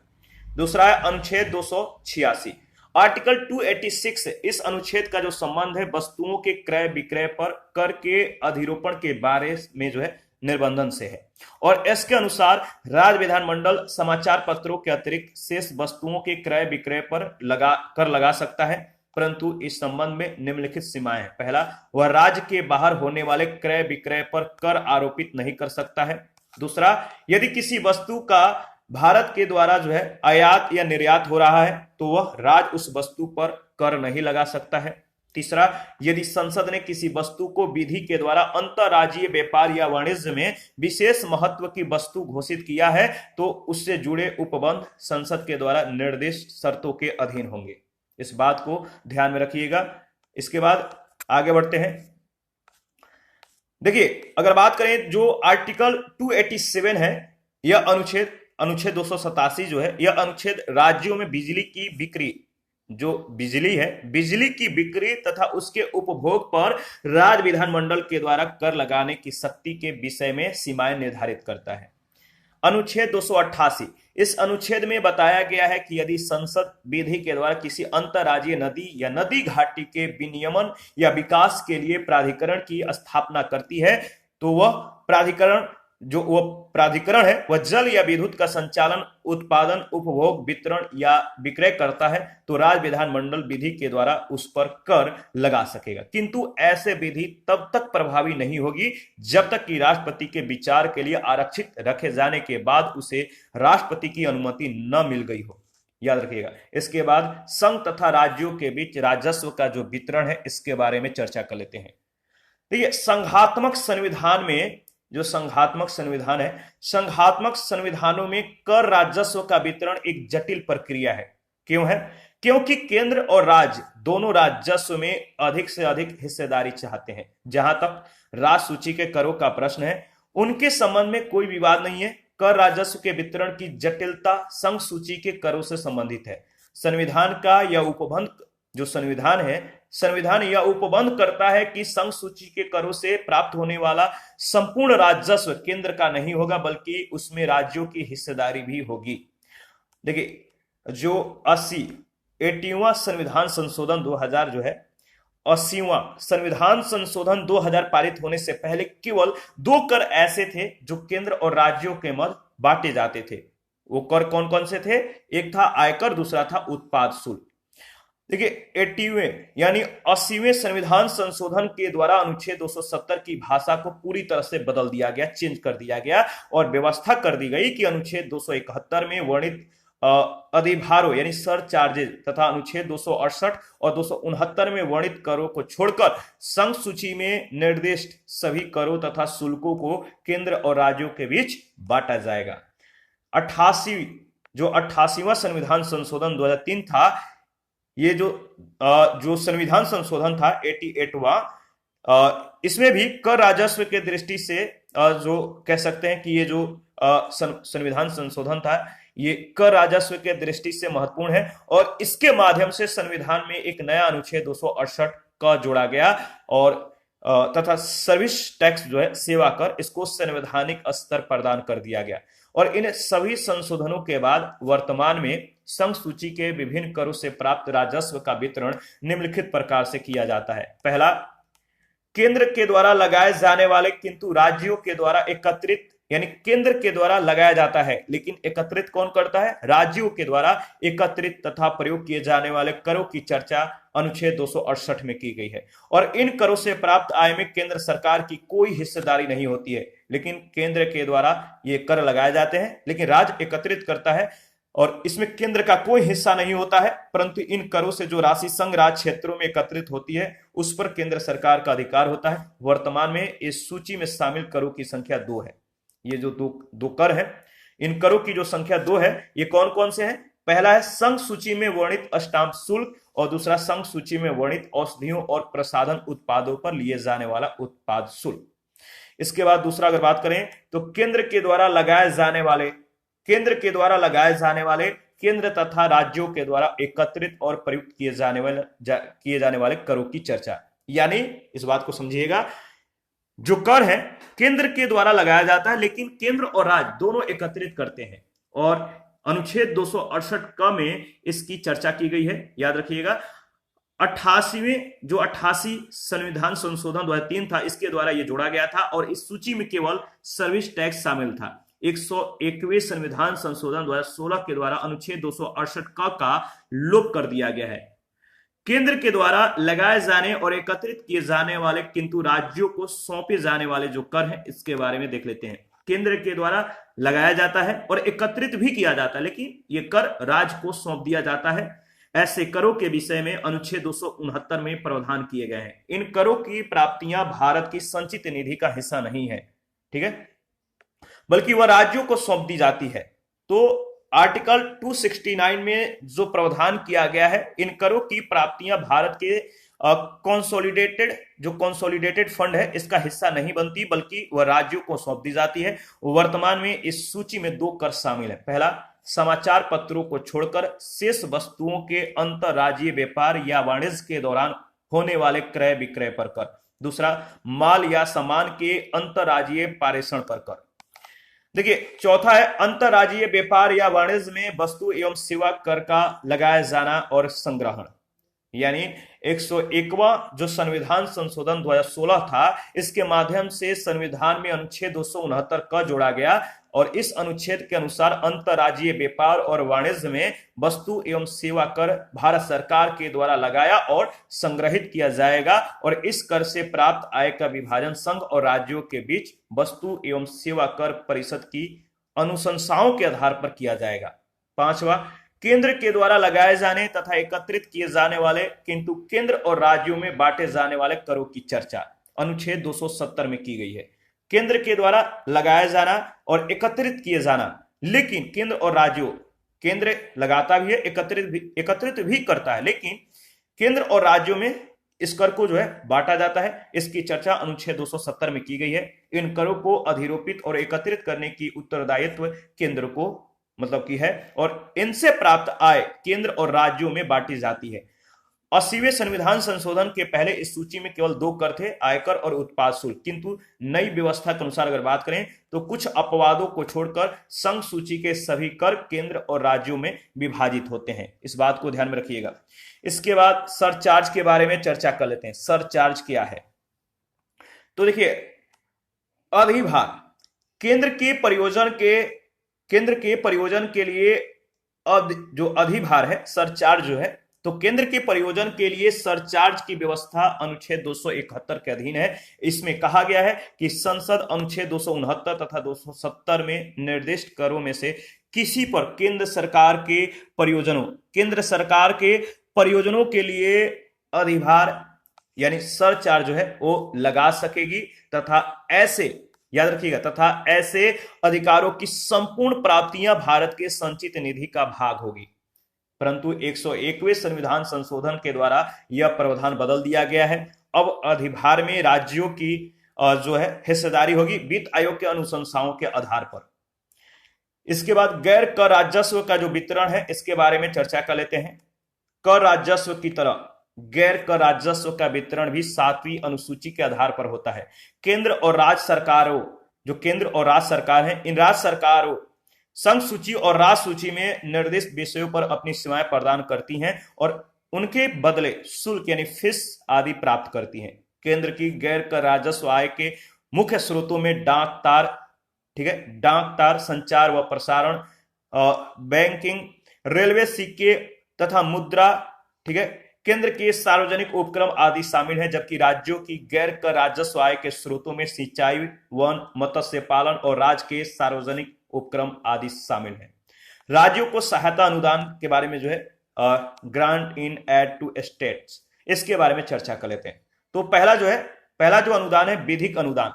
संविधान के अनुच्छेद 275 के अंतर्गत संसद को यह अधिकार दिया गया है कि वह भारत की संचित निधि से राज्यों को सहायता अनुदान प्रदान कर सकती है। सहायता अनुदानों के द्वारा विभिन्न राज्यों के बीच विद्यमान संसाधनों की असमानताओं को घटाया जाता है और इसके अंतर्गत किसी राज्य को अनुसूचित जनजातियों के कल्याण की अभिवृद्धि करने या उस राज्य में अनुसूचित क्षेत्रों के प्रशासन स्तर को उन्नत करने के लिए भी भारत की संचित निधि से सहायता अनुदान दिया जा सकता है। अनुच्छेद 275 के अंतर्गत वर्णित यह अनुदान समान और विशेष में अगर बात करें तो अनुच्छेद 275 के अंतर्गत वर्णित यह अनुदान वित्त आयोग की अनुशंसा पर जो है दिया जाता है। इसके बाद विवेकाधीन जो अनुदान है इसके बारे में चर्चा कर लेते हैं। तो देखिए जो विवेकाधीन अनुदान है, इन अनुदानों की चर्चा अनुच्छेद 282 में की गई है। ठीक है, जो विवेकाधीन अनुदान है इसकी चर्चा किसमें की गई है? अनुच्छेद 282 में। ऐसे अनुदान प्रदान करने की जो शक्ति है केंद्र के साथ साथ राज्यों के पास भी है। यह अनुदान विवेकाधीन है, यानी केंद्र और राज्य, जो केंद्र और राज्य सरकार है, इन्हें देने का निर्णय अपने विवेक से जो है मतलब कि करना होता है। इनका अपना विवेकाधीन अधिकार है, परंतु यह अनुदान लोक प्रयोजन के लिए होना चाहिए। जैसे के लिए अगर बात करें तो जैसे कि केंद्र सरकार राज्य की स्वास्थ्य या शिक्षा से जुड़ी संस्थाओं को ऐसा अनुदान दे सकती है।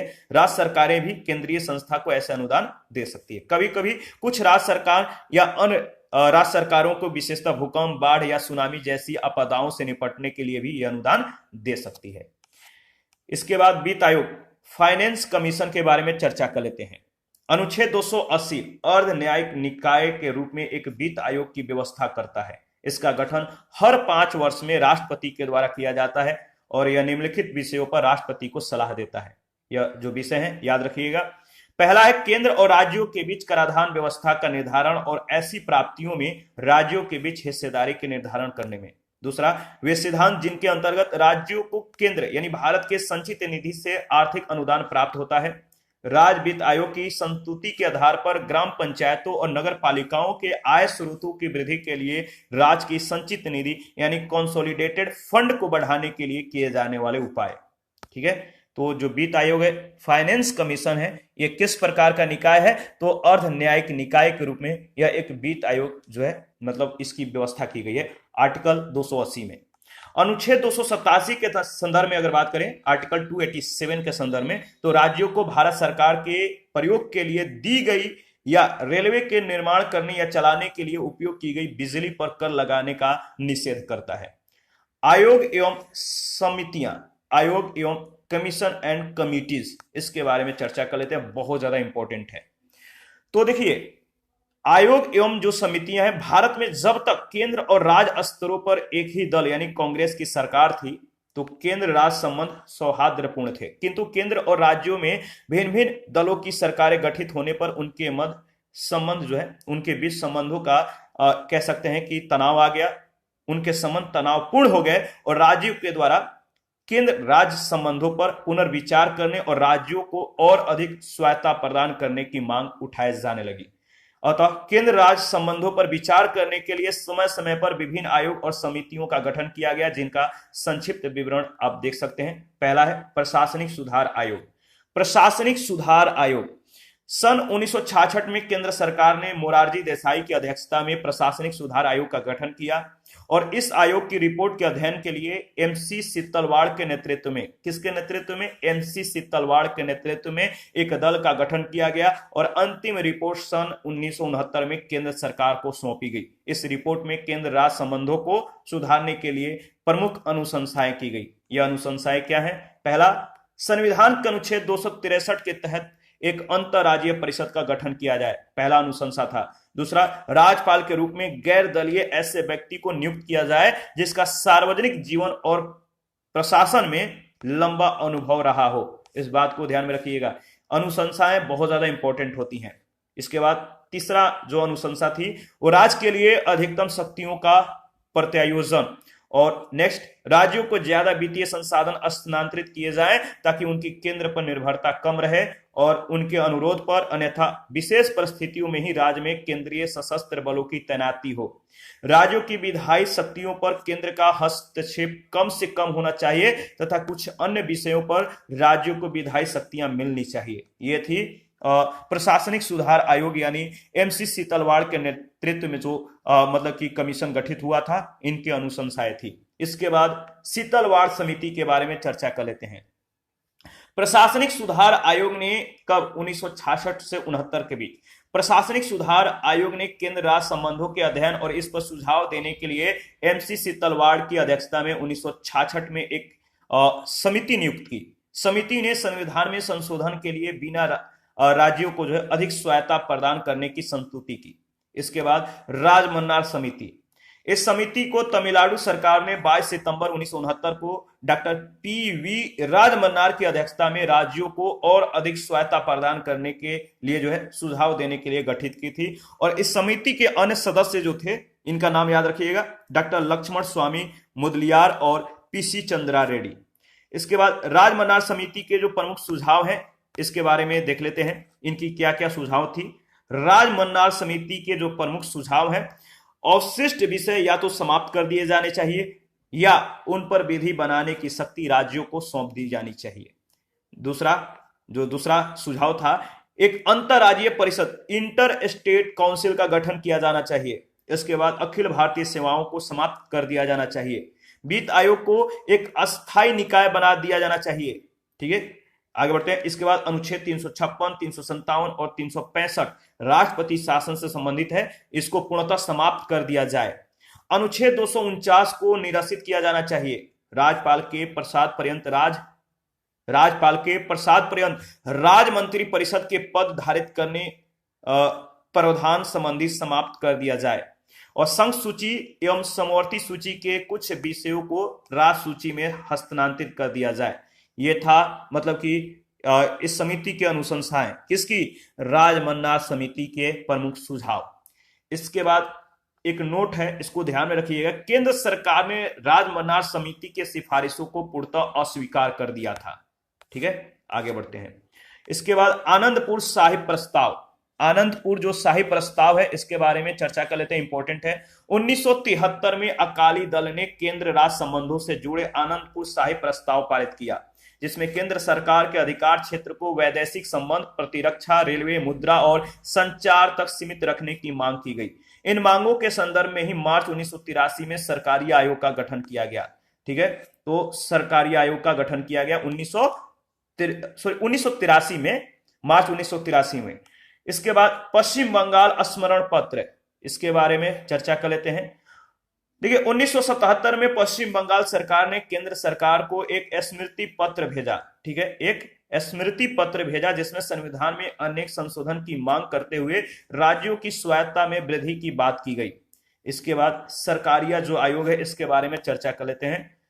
केंद्र और राज्य संबंधों पर विचार करने के लिए 24 मार्च 1983 को न्यायमूर्ति रणजीत सिंह सरकारिया की अध्यक्षता में 3 सदस्यीय समिति का गठन किया गया था। इस समिति के जो अन्य सदस्य थे, ये सदस्य जो है शिवरमन थे और एस.आर. सेन थे। इस समिति ने 1987 में अपनी रिपोर्ट केंद्र सरकार को सौंप दी, जो जनवरी 1988 में प्रकाशित की गई। और इस रिपोर्ट में आयोग के द्वारा की गई मुख्य अनुशंसाएं निम्नलिखित थी। पहला, केंद्र राज्य से संबंधित संवैधानिक प्रावधानों में कोई संशोधन न तो उचित है और न ही आवश्यक। देश की एकता और अखंडता के लिए शक्तिशाली केंद्र अनिवार्य है।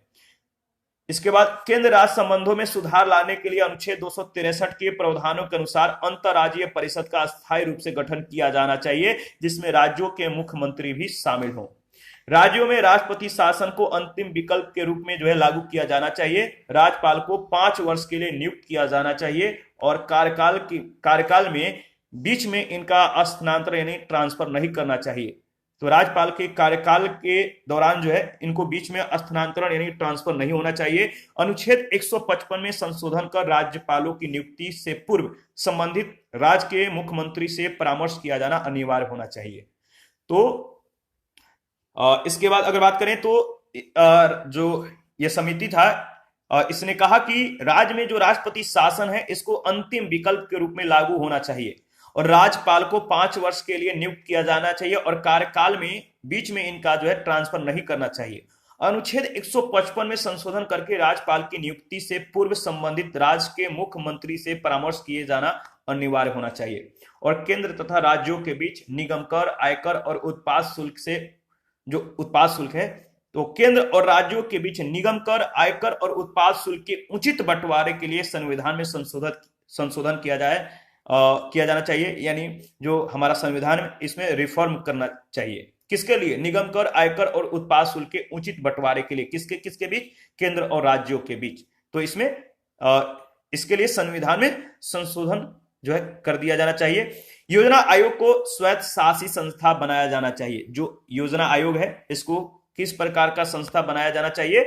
स्वायत्त शासी संस्था, याद रखिएगा। इसके बाद अगर बात करें तो देखिए, राष्ट्रीय विकास परिषद के नाम को परिवर्तित करके इसका नाम राष्ट्रीय आर्थिक एवं विकास परिषद करना चाहिए तथा इसे और अधिक प्रभावी बनाया जाना चाहिए, जिससे यह केंद्र तथा राज्य सरकारों के बीच राजनीतिक स्तर की सर्वोच्च संस्था हो सके। समवर्ती सूची पर विधि बनाने के पूर्व केंद्र को राज्यों से परामर्श करना चाहिए। देश की एकता और अखंडता के लिए त्रिभाषा सूत्र यानी 3 लैंग्वेजेस फॉर्मूला को सभी राज्यों में लागू करने के लिए प्रभावी कदम उठाए जाने चाहिए। इंजीनियरिंग, चिकित्सा और शिक्षा के लिए अखिल भारतीय सेवा का गठन किया जाना चाहिए और उच्च न्यायालय के न्यायाधीशों के स्थानांतरण में उनकी इच्छा का ध्यान रखा जाना चाहिए। राज्यों को ऋण देने की पद्धति पर पुनर्विचार किया जाना चाहिए तथा राजस्व में राज्यों के भाग को बढ़ाया जाना चाहिए। राज्यों में केंद्रीय सुरक्षा बलों को तैनात करने में केंद्र सरकार का पूरा अधिकार होना चाहिए, यानी यह उपबंध हो कि केंद्र राज्य सरकार की इच्छा के विरुद्ध भी केंद्रीय सुरक्षा बलों को तैनात कर सकता है। तो कहने का मतलब कि राज्यों में केंद्रीय सुरक्षा बलों को तैनात करने में केंद्र सरकार का पूरा अधिकार होना चाहिए। यथार्थ अगर बात करें तो यथार्थ मतलब कि यह है कि यह उपबंध हो, यह प्रावधान किया जाना चाहिए कि केंद्र राज्य सरकार के इच्छा के विरुद्ध भी, जो केंद्र है राज्य सरकार की इच्छा के विरुद्ध भी केंद्रीय सुरक्षा बलों को तैनात कर सकता है। इसके बाद पुंछी आयोग के बारे में चर्चा कर लेते हैं। सरकारी आयोग की रिपोर्ट और उसके बाद भारत की राजनीतिक और अर्थव्यवस्था में हुए व्यापक परिवर्तन को देखते हुए केंद्र राज्य संबंधों का जो केंद्र राज्य संबंध है इस पर पुनर्विचार के लिए केंद्र सरकार के द्वारा 27 अप्रैल 2007 को भारत के पूर्व मुख्य न्यायाधीश मदन मोहन पुंछी की अध्यक्षता में एक 4 सदस्यीय ये 4 सदस्यीय जो मतलब कि कमीशन था, इसमें जो सदस्य थे विनोद कुमार दुग्गल, धीरेन्द्र सिंह व एन.आर. माधव मेनन, ये 3 सदस्य थे। तो विनोद कुमार दुग्गल, धीरेन्द्र सिंह और एन.आर. माधव मेनन, इन 4 सदस्यीय आयोग का गठन किया गया और 31 मार्च 2010 को आयोग ने अपना प्रतिवेदन यानी रिपोर्ट जो है प्रस्तुत किया। देखिए, पुंछी आयोग की जो प्रमुख अनुशंसा है इसके बारे में चर्चा कर लेते हैं। समवर्ती सूची, ठीक है, समवर्ती सूची में वर्णित विषयों पर बने कानूनों के प्रभावी क्रियान्वयन के लिए यह आवश्यक है कि समवर्ती सूची के अंतर्गत आने वाले विषयों पर संसद में विधेयक प्रस्तुत करने से पहले केंद्र और राज्यों के बीच व्यापक सहमति बने। राज्यपालों के लिए 5 साल का कार्यकाल निर्धारित होना चाहिए और उनकी पदच्युति केवल केंद्र सरकार के इच्छा पर निर्भर नहीं होनी चाहिए। इसके बाद अगर बात करें तो राष्ट्रपति को महाभियोग के द्वारा हटाने की जो प्रक्रिया है, आवश्यक परिवर्तनों सहित वही प्रक्रिया राज्यपाल को महाभियोग के द्वारा हटाने में प्रयुक्त होनी चाहिए। किसी राज्य की विधानसभा के द्वारा पारित विधेयक के संबंध में राज्यपाल को इस बारे में 6 माह के अंदर निर्णय लेना चाहिए कि वह इस पर सहमति दे या राष्ट्रपति के विचारार्थ इसे सुरक्षित रखे। राज्यपाल को विश्वविद्यालय के कुलपति के रूप में कार्य करने या अन्य वैधानिक पद धारण करने की परंपरा का अंत होना चाहिए। उनकी भूमिका केवल संवैधानिक प्रावधानों तक सीमित होनी चाहिए। क्षेत्रीय परिषदों की बैठक वर्ष में कम से कम 2 बार होनी चाहिए। एक सशक्त अंतर्राज्यीय परिषद का सचिवालय क्षेत्रीय परिषदों में कार्यकाल के रूप में भी कार्य कर सकता है। स्वास्थ्य, शिक्षा, इंजीनियरिंग तथा न्यायपालिका आदि क्षेत्रों में नई अखिल भारतीय सेवाओं को सृजित करना चाहिए। चकमा और हाजोंग शरणार्थियों को भारतीय नागरिकता, इसके बारे में देख लेते हैं। 13 सितंबर 2017 को केंद्रीय गृह मंत्रालय ने लगभग 1 लाख चकमा और हाजोंग शरणार्थियों को भारतीय नागरिकता प्रदान किए जाने का निर्णय लिया। ये सभी शरणार्थी लगभग 5 दशक पूर्व तत्कालीन पूर्वी पाकिस्तान, जो कि अब बांग्लादेश है, यहां से भारत आए थे। ठीक है, देश के पूर्वोत्तर राज्यों में ये रह रहे थे और इनमें अधिकांश शरणार्थी अरुणाचल प्रदेश में निवास कर रहे थे। ठीक है, और अगर बात करें तो उच्चतम न्यायालय ने 2015 में चकमा और हाजोंग शरणार्थियों को भारतीय नागरिकता प्रदान करने का आदेश दिया था। इसके बाद भ्रष्टाचार बोध सूचकांक 2020, इसके बारे में देख लेते हैं। याद रखिएगा 2021 को, जनवरी 2021 को ट्रांसपेरेंसी इंटरनेशनल के द्वारा 26वां वार्षिक भ्रष्टाचार बोध सूचकांक 2020 जारी किया गया, 26वां। और इस वर्ष इस सूचकांक में कुल 180 देश, ठीक है, कुल 180 देशों या क्षेत्रों को रैंकिंग प्रदान की गई है, और जिसमें भारत को 86वें स्थान प्रदान किया गया है। इस सूचकांक में डेनमार्क व न्यूजीलैंड संयुक्त रूप से शीर्ष स्थान पे हैं, 1 नंबर पे हैं। इस सूचकांक में सोमालिया और दक्षिण सूडान अंतिम स्थान पर है। ठीक है, राष्ट्रीय विधि दिवस पर सम्मेलन, इसके बारे में चर्चा कर लेते हैं। 25 से 26 नवंबर 2017 के मध्य विज्ञान भवन नई दिल्ली में राष्ट्रीय विधि दिवस पर जो है सम्मेलन का आयोजन किया गया। इस सम्मेलन का मुख्य विषय था न्याय वितरण में देरी से निपटने के लिए ढांचागत सुधार और न्यायिक शक्तियों का दायरा और न्यायिक सक्रियतावाद, इसको ध्यान में रखिएगा। इसके बाद अगर बात करें तो देखिए टेली लॉ प्रणाली की शुभारंभ। इससे पहले यहां पे कुछ फैक्ट है, इसको ध्यान में रखिएगा। केंद्र राज्य संबंधों में तनाव के जो प्रमुख कारण है वो क्या क्या है?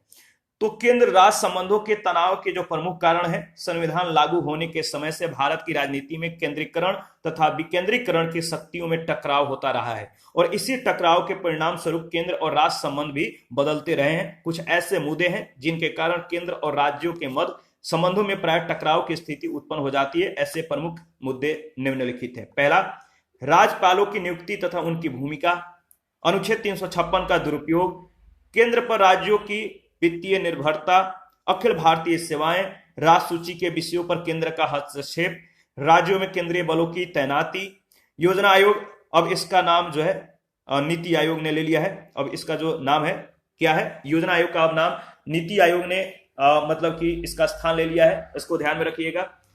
अब जो है टेली लॉ प्रणाली का जो शुभारंभ है, इसके बारे में चर्चा करेंगे।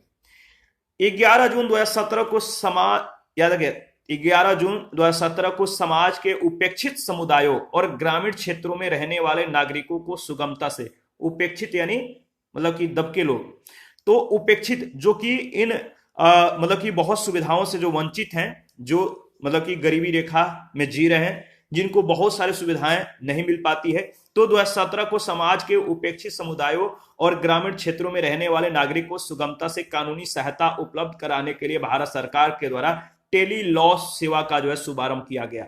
इस कार्यक्रम का संचालन संयुक्त रूप से विधि और न्याय मंत्रालय तथा इलेक्ट्रॉनिक्स एवं सूचना प्रौद्योगिकी मंत्रालय करेंगे।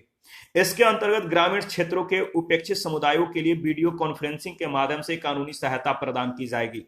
इसके बाद सामाजिक प्रगति सूचकांक 2019, इसके बारे में चर्चा कर लेते हैं। गैर लाभकारी संस्थान सामाजिक प्रगति इंपरेटिव के द्वारा 21 सितंबर 2019 को सामाजिक प्रगति सूचकांक 2019 प्रकाशित किया गया। सामाजिक प्रगति सूचकांक 2019 में 149 देशों को 50 संकेतकों के आधार पर जो है रैंकिंग प्रदान की गई है। नॉर्वे, याद रखिए, नॉर्वे वर्ष 2019 में सूचकांक के सभी घटकों पर बेहतर प्रदर्शन के कारण वैश्विक स्तर पर 90.95 अंकों के साथ शीर्ष स्थान पर है। डेनमार्क व स्विट्जरलैंड क्रमशः दूसरे और तीसरे स्थान पे है। तो याद रखिएगा, जो नॉर्वे है 2019 में सूचकांक के सभी घटकों पर बेहतर प्रदर्शन के कारण ये वैश्विक स्तर पर कितने अंकों के साथ शीर्ष स्थान पे है, तो 90.95 अंकों के साथ। और डेनमार्क तथा स्विट्जरलैंड दूसरे तीसरे स्थान पे है। डेनमार्क दूसरे और स्विट्जरलैंड तीसरे स्थान पे, पहले स्थान पे नॉर्वे है। भारत 59.10 अंकों के साथ 103वें स्थान पर है। तो भारत को इसमें कौन सा स्थान दिया गया है, 103। भारत को इस सूचकांक में निम्न मध्य सामाजिक प्रगति वाले देशों के समूह में रखा गया है।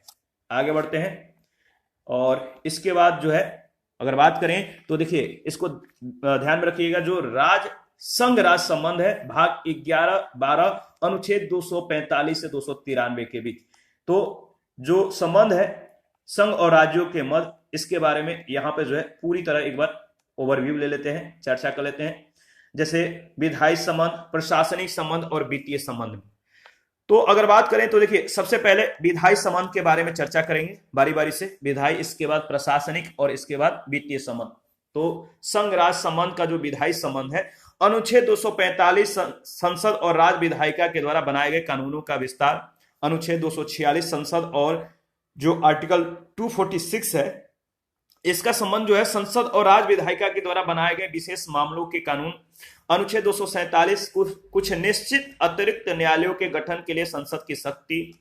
ये सभी जो है संघ राज्य संबंध के संदर्भ में विधायी संबंध जो दिया गया है, इसको ध्यान में रखिएगा। इसके बाद अगर बात करें तो आर्टिकल 249 संसद के द्वारा राष्ट्र हित में राज्य सूची के किसी विषय पर विधान के निर्माण के लिए राज्यसभा के द्वारा पहल। अनुच्छेद 250 आपातकाल के दौरान राज्य सूची के किसी विषय पर विधि निर्माण की संसद की शक्ति।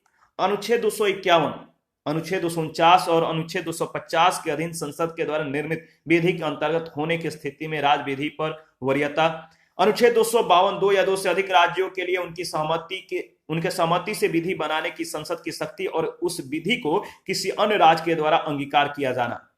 आर्टिकल 253 जो आर्टिकल 253 है, यह अंतरराष्ट्रीय करारों को प्रभावी बनाने के लिए विधान निर्मित करने की संसद की शक्ति देता है।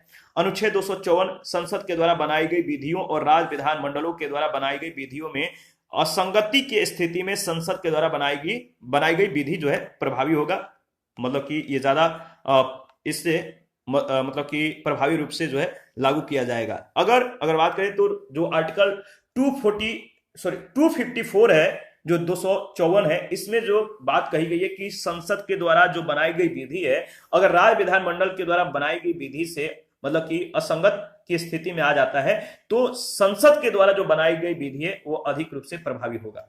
अनुच्छेद 255 सिफारिशों और पूर्व मंजूरी के बारे में अपेक्षाओं को केवल प्रक्रिया का विषय मानना और इस आधार पर उसे खारिज न करना। ठीक है। इसके बाद अगर बात करें तो संघ राज्य जो संबंध है, इसका जो प्रशासनिक संबंध है, इसके बारे में चर्चा कर लेते हैं। अनुच्छेद 256 में संसद के द्वारा निर्मित विधि के अनुपालन को जो है सुनिश्चित करने के लिए संघ द्वारा राज्यों को निर्देश दिए जाना, यानी संघ और राज्य सूची की बाध्यता। अनुच्छेद 257 संघ की कार्यपालिका शक्ति के प्रयोग के लिए जो है प्रयोग के साथ साथ राष्ट्रीय या सामरिक महत्व के संचार साधनों के निर्माण और संरक्षण के संदर्भ में संघ का राज्य पर नियंत्रण। और अनुच्छेद 258 में कुछ मामलों में संघ के द्वारा राज्यों को शक्ति प्रदान करने का संघ का जो अधिकार दिया गया है। अनुच्छेद 258 राज्य के द्वारा केंद्र को कार्य सौंपने की शक्ति पावर। और अनुच्छेद 260 जो है भारत से बाहर के क्षेत्रों के संबंध में संघ के अधिकार। अनुच्छेद 261 सार्वजनिक कार्य अभिलेख और न्यायिक कार्यवाही। अनुच्छेद 262 अंतर्राज्यीय नदी जल विवादों के हल के लिए न्यायाधिकरण का गठन। अनुच्छेद 263 अंतर्राज्यीय परिषद का गठन। और इसके बाद जो केंद्र राज्य संबंध है, इसके जो वित्तीय संबंध है, इसके बारे में चर्चा कर लेते हैं। अनुच्छेद 265 विधि के प्राधिकार के बिना करों का आरोपण नहीं, ये इसके बारे में जो है अनुच्छेद 265 जो है इसका संबंध इसी के बारे में है। किसके बारे में? तो विधि के प्राधिकार के बिना करों का आरोपण नहीं होगा। अनुच्छेद 266 भारत और राज्यों के संचित निधियों और लोक लेखा के संबंध में दिया गया है। 266 में 267 में आकस्मिकता निधि से संबंधित है और 268 केंद्र के द्वारा लगाए गए परंतु राज्यों के द्वारा एकत्रित और विनियोजित कर के बारे में। अनुच्छेद 270 में संघ के द्वारा लगाए गए और संग्रहित के मतलब कि जो आर्टिकल 270 है, इसमें जो प्रावधान है कि संघ के द्वारा लगाए गए और संग्रहित लेकिन संघ और राज्यों के बीच वितरित किए जाने वाले जो कर हैं, इसका संबंध इसी से है। आर्टिकल 271 का संबंध कुछ निश्चित चुंगी व कर पर केंद्र के द्वारा लगाया गया अतिरिक्त प्रभार से है। अनुच्छेद 274 का जो संबंध है राज्यों के हितों से संबंधित कराधान वाले विधेयकों के संदर्भ में राष्ट्रपति की पूर्वानुमति आवश्यक। अनुच्छेद 275 का संबंध कुछ राज्यों को संघ से अनुदान। 276 व्यवसाय व्यापार और रोजगार पर कर। अनुच्छेद 280 का संबंध राष्ट्रपति के द्वारा प्रत्येक 5वें वर्ष की समाप्ति पर वित्त आयोग का गठन। अनुच्छेद 281 का संबंध वित्त आयोग के सिफारिशों को संसद के समक्ष रखा जाना। अनुच्छेद 283 का जो संबंध है संचित निधि, आकस्मिकता निधि और लोक लेखा में जमा धनराशियों की अभिरक्षा। अनुच्छेद 258 का जो संबंध है संघ की संपत्ति को राज्य के कराधान से छूट। अनुच्छेद 286 का जो संबंध है वस्तुओं की बिक्री पर कर के अधिरोपण के बारे में निर्बंधन। अनुच्छेद 287 का जो संबंध है विद्युत पर करों से छूट। अनुच्छेद 288 का संबंध है पानी और बिजली के संबंध में राज्यों के द्वारा कराधान से कुछ दशाओं में छूट। ठीक है। और अनुच्छेद 289 का जो संबंध है, राज्यों की संपत्ति और आय को संघ के कराधान से छूट, और 292 का संबंध भारत सरकार के द्वारा उधार से है, और आर्टिकल 293 का संबंध राज्य के द्वारा उधार से है। तो देखिए जो संघ राज्य संबंध है, जिसके विधायी संबंध, प्रशासनिक संबंध और जो वित्तीय संबंध है, इसके बारे में हम लोगों ने चर्चा किया है। कुछ कुछ आर्टिकल महत्वपूर्ण है, इसको ध्यान में रखिएगा, और बाकी जो है आप एक दो बार इसको जो है मतलब कि रिवीजन कर लीजिएगा, आपको मतलब ध्यान में रहेगा। और कहीं भी आप अगर आपको इससे संबंधित कहीं भी प्रश्न पूछा जाता है तो आप ऑप्शन देखकर जो है क्लिक कर पाइएगा। तो रिवीजन करते रहिए, और पीडीएफ जो है प्रोवाइड कराया जा रहा है, अगर आपको जरूरत है तो आप ले सकते हैं। इसके लिए Telegram channel, Telegram quiz group या चैनल के कम्युनिटी बॉक्स में जाइए, वहां पे इसके रिगार्डिंग में जो है मतलब कि इन्फॉर्मेशन को शेयर कर दिया गया है। इसके बाद हम लोग नेक्स्ट जो है महान्यायवादी के बारे में चर्चा करेंगे।